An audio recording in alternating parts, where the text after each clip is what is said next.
हर हर महादेव। आइए जानते हैं 2025 सावन महीने में कौन सी शुभ तिथि बन रही है रुद्राभिषेक करने की। यह वीडियो आपके लिए बहुत खास रहेगा। आप सब जानते होंगे जैसे कि हम सभी कोई यज्ञ हवन करते हैं तो देखते हैं कि हवन के लिए आज शुभ दिन है या नहीं, अग्नि का वास कहाँ है। हमेशा ही अग्नि का वास अगर धरती पर रहता है अग्निवास, तो यह हवन हमेशा श्रेष्ठ और शुभ माना जाता है। वहीं शिववास अगर सर्वश्रेष्ठ स्वरूप में हमें मिलता है, जैसे नंदी के साथ या नंदी पर बैठे होते हैं महादेव, तो रुद्राभिषेक करना शुभ होता है। कैलाश पर महादेव बैठे होते हैं तो हमेशा ही सबसे श्रेष्ठ और शुभ समय माना जाता है रुद्राभिषेक का। वहीं महादेव जब विशेष तौर पर जब माता पार्वती के साथ भोजन के लिए होते हैं या सभा में बैठे होते हैं या शमशान में विराजित होते हैं तो यह शुभ और श्रेष्ठ नहीं माना जाता है। ऐसे में पंडित जी से पूछा जाता है कि अभी कौन सा शिववास का समय चल रहा है, रुद्राभिषेक की शुभ तिथि कौन सी है, उसी के आधार पर आपको पंडित जी बताते होंगे। सामान्य सरल तरीके से आप किसी मठ में गए हैं, किसी ज्योतिर्लिंग में गए हैं, कोई आप जो है तीर्थ स्थान पर गए हैं या सावन महीने की शिवरात्रि, प्रदोष, सोमवार या कोई विशेष दिन आते हैं सावन में, तो उन तिथियों में कुछ भी विचार नहीं किया जाता। कोई शिववास वगैरह ज्योतिष दृष्टिकोण से नहीं दिया जाता, देखा जाता है। सामान्य सरल तरीके से अपने मन की कामना कहकर महादेव से प्रार्थना कर कर आप सामान्य रूप से शुभ फलों की प्राप्ति के लिए कर सकते हैं। सामान्य सरल तरीके से इनमें कुछ भी आपको देखने की आवश्यकता नहीं है। पहले से आप संकल्पित हैं और आप करना चाहते हैं तो बिल्कुल कर सकते हैं, कोई दोष नहीं है। परंतु सामान्य सरल तरीके से अगर आप निकलवा लेते हैं, पंडित ब्राह्मण जी से पूछ लेते हैं कि शिववास कहाँ है, रुद्राभिषेक का सावन महीने में कौन सा समय शुभ है, तो ज़्यादा परेशान नहीं, थोड़ा सा समय निकालकर आप अति उत्तम फलों की प्राप्ति कर सकते हैं। देर न करते हुए आरंभ करते हैं। अगर आप अपने लिए शिववास का समय देखना चाहते हैं, कौन सा समय मेरे लिए शुभ रहेगा, तो आप ऊपर दिए गए नंबरों पर थोड़ा सा दान दक्षिणा देकर पंडित जी से बात कर कर पूछ सकते हैं। आरंभ करते हैं। 11 जुलाई 2025 सावन का पहला ही दिन है, तो आप सभी इस दिन जो है बहुत अच्छा समय है, इस दिन कर सकते हैं, बहुत अच्छा दिन है, शुभ ही शुभ है, श्रेष्ठ ही श्रेष्ठ है। इसके बाद 14 जुलाई 2025 का दिन अति उत्तम है रुद्राभिषेक कराने के लिए, और 14 जुलाई को बहुत अच्छा दिन है, चतुर्थी का व्रत रहेगा जो कि महादेव का ही दिन है और सोमवार का दिन होने के कारण बहुत अच्छा दिन है। ठीक है, 14 तारीख की भी यह बात हो गई।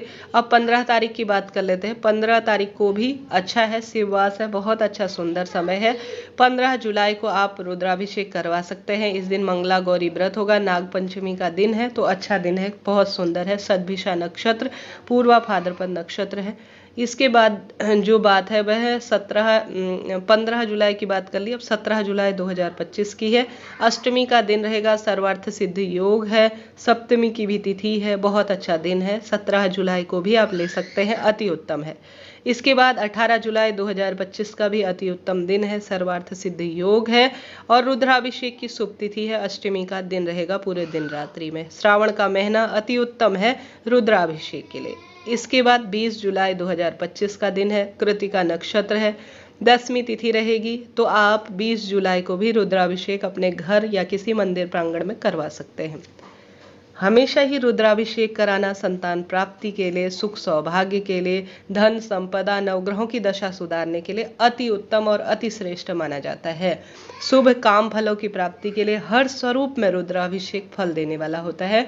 महादेव की प्रसन्नता जीवन को सद्गति प्रदान करती है। तो आप सभी सावन में हालांकि कभी भी किसी भी स्वरूप में महादेव का वंदन किया जा सकता है, परंतु देखने में कोई बुराई नहीं है, अति उत्तम है देखकर कोई कार्य किया जाए तो। इसके बाद जो 21 जुलाई का दिन है वह कामिका एकादशी का दिन है, रोहिणी व्रत रहेगा, रोहिणी नक्षत्र है, अमृत सिद्धि योग है, कुमार योग है, तो यह अति उत्तम दिन है महादेव की भक्ति का। 21 जुलाई 2025 का दिन अति उत्तम है, शिव योग बहुत सुंदर और श्रेष्ठ अवस्था में है, तो आप 21 जुलाई को रुद्राभिषेक करवा सकते हैं। इसके बाद जो दिन निकल कर आ रहा है वह 24 जुलाई का है। इससे पहले 23 जुलाई का तो अति उत्तम है ही, मासिक शिवरात्रि का दिन है, तो शिवरात्रि हर स्वरूप में शुभ और श्रेष्ठ है। इस दिन कुछ भी देखने की आवश्यकता नहीं, तो 23 जुलाई को आप रुद्राभिषेक करवा सकते हैं निश्चित रूप से। 24 जुलाई 2025 का भी बहुत अच्छा दिन है। इस दिन अमावस्या का दिन है, हरियाली अमावस्या है। गुरु पुष्य योग का निर्माण हो रहा है, तो गुरु पुष्य योग पुनर्वसु नक्षत्र हर स्वरूप में सुख देने वाला है। अमावस्या तिथि में पितरों की शांति के लिए और सब कार्य की सिद्धि के लिए आप रुद्राभिषेक कर सकते हैं, अति उत्तम यह रहता है। इसके बाद 25 जुलाई 2025 जो है आप इस दिन भी कर सकते हैं, पुष्य नक्षत्र का संयोग हो रहा है 25 जुलाई को।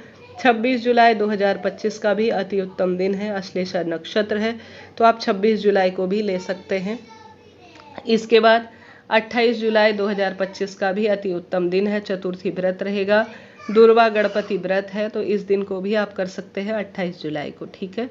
इसके बाद 29 जुलाई 2025 मंगलवार का दिन रहेगा, पंचमी तिथि है, इस दिन का भी किया जा सकता है, बहुत सुंदर है, श्रेष्ठ है रुद्राभिषेक की तिथि के आधार पर।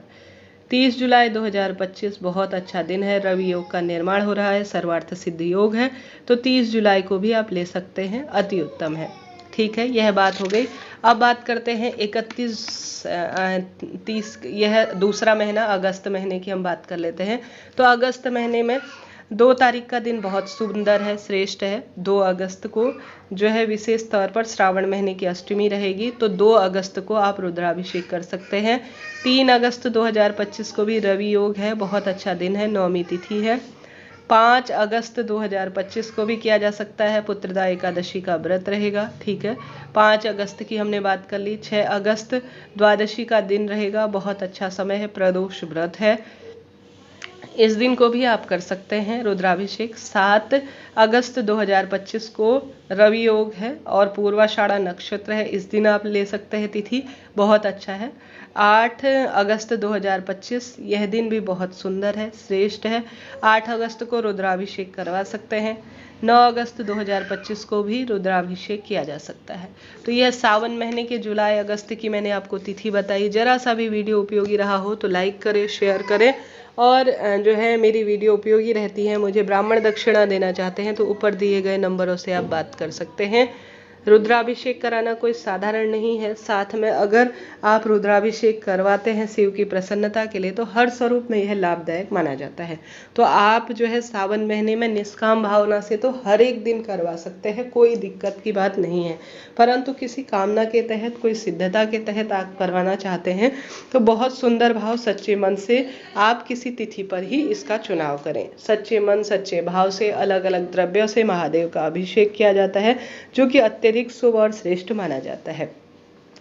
आप सभी भक्तजन अपनी इच्छा शक्ति सामर्थ्य अनुसार इस सावन महीने में अपनी प्रसन्नता, महादेव की प्रसन्नता, मन की आत्मिक शुद्धि के लिए, ग्रह शांति के लिए करवाएं।